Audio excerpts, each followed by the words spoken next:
the Harold Finnegan is the gentleman here. He has become an expert in passive house and solar design.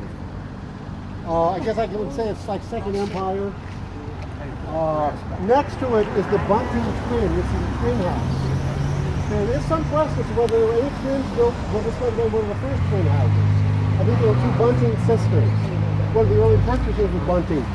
The University of Maryland Center for Historic Architecture and Design did some work last year on these two houses. I haven't seen the results of that. On the Central Survey, they're listed 1750, but again, if you don't know the date, 1750. This is, and then next to it was the Bunting Friendship Freedom House, which went back to the 1730s or earlier. We lost that.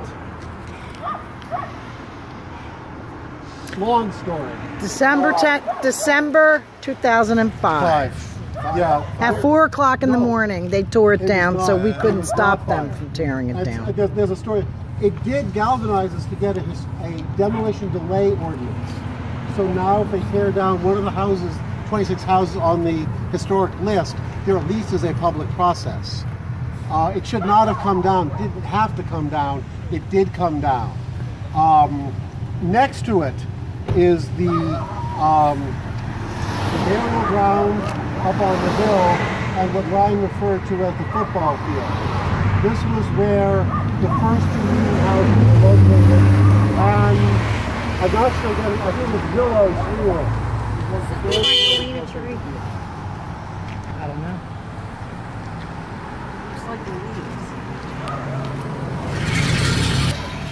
And one of my favorite houses in Darby is the little dollhouse down there.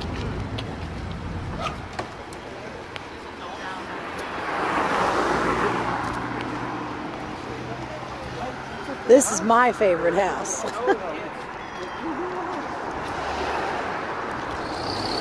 This is what John was saying. We're the first set of twins ever in the United States. I went to school with the girls who live in here, and they've done a beautiful job. Beautiful. They still live there? They still live there, yeah. We grew up together. Wow. And someone new just bought this end, and they're in the process of restoring it.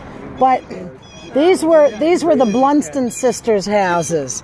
Their father, John Blunston, had these built for them, and there used to be little throughways, pass-throughs to get from one house to the other.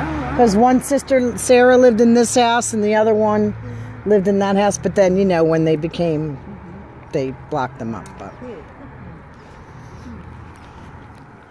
Large tracts of land to people who sort of became the nucleus of the community. How many of you know the Minshall House in Media? Okay, Thomas Minshall was one of those weighty friends. In Darby, John Blunston owned 400 acres, and then William Wood owned another 400 acres. That was the first actual mills in Darby. Griswold Woolen Mills. How many of you know the song "The Darby Ram"?